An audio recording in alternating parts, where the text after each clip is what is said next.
Steelers Nation, take a deep breath, because today's topic is serious. The trade deadline swept across the NFL like a wave, but in Pittsburgh, it hit different. This wasn't just about trades, it was about identity, about a turning point for a team standing between what it is now and what it could become. The atmosphere behind the scenes is intense, and you can feel it. Something big is about to happen. This roster, fresh off a win that shook the league, is walking the line between promise and pressure, and what comes next could define the rest of the season. So before we dive into this breakdown, smash that like button, because today we're talking about what's truly at stake for the black and gold. And I want to hear from you, Steelers fans. Should the team stick with the roster as it is, or go all in and make a big move? Drop your thoughts in the comments. I want to see Steelers Nation showing up strong. Now buckle up, because today's episode is going to hit the heart of everyone who bleeds Pittsburgh steel. Go Steelers! The trade deadline hit like a wave across the NFL, but in Pittsburgh, it felt like more than a transaction day. It felt like a crossroads. The Steelers, sitting at 5-3 and fresh off a statement win over the Indianapolis Colts, find themselves with a roster that's balanced between promise and uncertainty. Inside the South Side facility, Omar Khan and the front office had decisions to make: stick with the current core or push further and make an aggressive move to chase a postseason run. And while no blockbuster deal has been announced yet, there's a sense of quiet intensity around this team, the kind that precedes something big. When analysts like Chris Carter and Alan Saunders sat down to break down potential trade targets, it wasn't just speculation. The conversation reflected a franchise that's closer than it appears, one that knows its defense might be a move away from being elite again. Saunders made it clear, the wide receiver conversation keeps resurfacing, but the real depth of this roster's evolution might lie in the secondary. That's where names like Jalen Ramsey, Kyle Duggar, and Darius Slay come into play, and where the team's identity is being rewritten in real time. The addition of Duggar has already made an impact. In just 2 practices, he stepped into his new role and looked like he'd been a Steeler for years. His physicality, his instinct in coverage, and his presence against the run changed the shape of the defense immediately. Lined up alongside Jalen Ramsey, the back end suddenly looked alive again. For weeks, fans had been questioning the toughness and discipline of the secondary. That doubt seemed to fade Sunday. Ramsey, playing free safety, was more than solid. He was electric. The way he flew to the ball, how he shifted between coverages, how he brought energy to the unit, it was everything this team had been missing. That said, there's still a debate brewing. Should Ramsey stay at free safety, or should the team move him closer to the line of scrimmage, where his aggression and instinct shine? Carter argued that if the Steelers can find a reliable outside corner to pair with Joey Porter Jr.,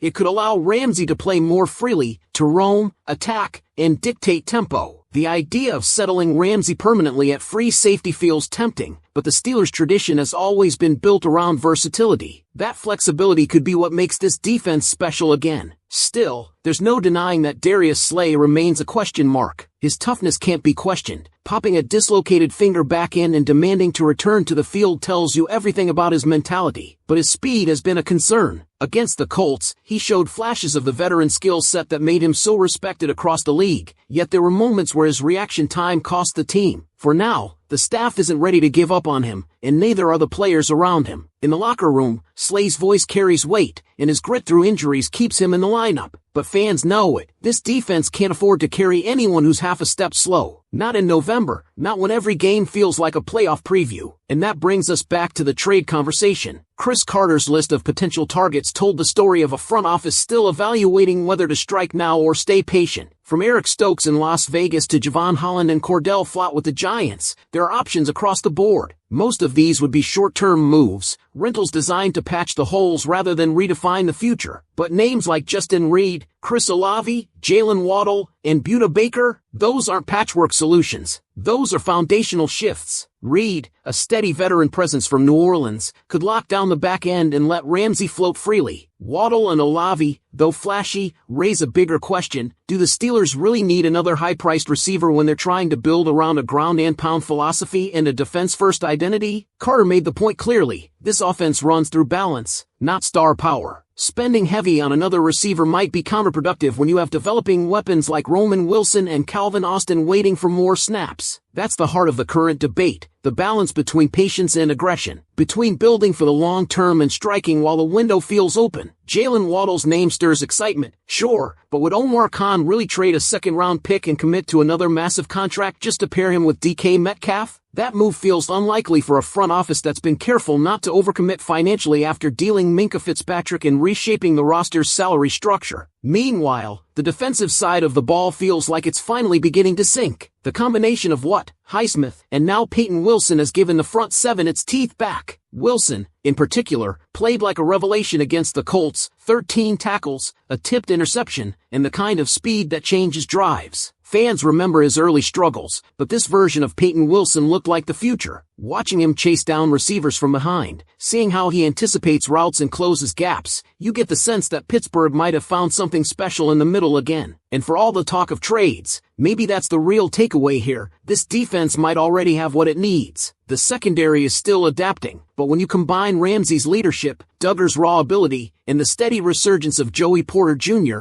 there's a core here worth building around. Porter's bounce-back game, capped by that crucial interception right after Roman Wilson's fumble, showed the kind of resilience that defines great defenses. So the real question for Steelers Nation right now isn't just who the team might trade for, it's whether they even need to. With a group that's starting to believe again, with veterans finding their rhythm and rookies stepping into their roles, maybe the bigger win would be to keep this chemistry intact. Because if there's one thing this franchise has always understood, it's timing, knowing when to strike, when to stay patient, and when to trust the locker room you've built. Omar Khan and Mike Tomlin have both spoken about sustainability, about creating a roster that doesn't just flash for a season but endures for years. And yet, as this team edges closer to the second half of the season, that patience will be tested by opportunity. When your defense is playing lights out and your quarterback, Aaron Rodgers, is settling into a rhythm, the temptation to add one more difference maker grows louder by the day. Rodgers' two-star performance against the Colts was emblematic of what this offense is becoming. Not explosive, but efficient. The stat line didn't tell the story. Under pressure most of the afternoon, the veteran quarterback kept drives alive, avoided the reckless turnovers that had haunted earlier games, and made key throws when it mattered. It wasn't vintage Rodgers, but it was classic Steelers football, efficient, disciplined, and opportunistic. That's what made the win so convincing. And behind him, pieces are starting to fall into place. Darnell Washington showed flashes of the red zone mismatch he can become. He dropped a touchdown early, yes, but came back with critical catches on third down, showing maturity and confidence in the clutch. Calvin Austin, too, had perhaps his most complete game of the season, short routes, contested catches, and bursts of speed that stretched the defense just enough to open up the middle of the field for Pat Freiermuth. Those are small details, but they're the kind that quietly transform an offense. Then there's Jaylen Warren. Even with limited yards per carry against a strong Colts front, he ran with that same violent energy that defines Pittsburgh's identity. It's that tone, the kind that makes defenses soar on Monday mornings, that's become the DNA of this unit. The offense might not be explosive, but it's physical, and it's starting to feed off the confidence of the defense. Speaking of that defense, Sunday's win wasn't just about highlights, it was about control. The line of scrimmage belonged to Pittsburgh again. Cam Hayward looked rejuvenated, dominating Quentin Nelson in a battle of heavyweights that the veteran Steeler flat-out won. Keanu Benton's growth continues to be one of the most underappreciated stories on this roster. His presence inside allowed Watt, Highsmith, and Patrick Queen to fly freely. Queen himself played one of his most disciplined games as a Steeler, taking away first reads and closing interior gaps that used to be free real estate for opposing quarterbacks. And that's what might be most exciting about this unit, communication. Early in the season, you could see confusion, misalignments, safeties arriving late to coverage calls. Against the Colts, it was different. The defense moved in sync. Duggar and Ramsey orchestrated from the back, Queen directed traffic in the middle, and the pass rush fed on that unity. For the first time in weeks, this defense didn't just react, it dictated. But that doesn't mean there aren't concerns. Darius Slay's effort and toughness earned him praise, but physically, he's not the same player he was 2 or 3 seasons ago. There were plays where his anticipation was a tick slow, routes where his recovery speed just wasn't there. He fought through pain, through a dislocated finger, through visible limping, and you respect the warrior mentality, but you also recognize the margin of error is shrinking. If the Steelers can find a corner who can rotate with him or eventually take that role, it could stabilize the defense even further. That's why someone like Eric Stokes or Tariq Woolen makes sense. Stokes is young, athletic, and on a 1-year deal, a rental that wouldn't cost much but could add depth and competition. Woolen would be more expensive,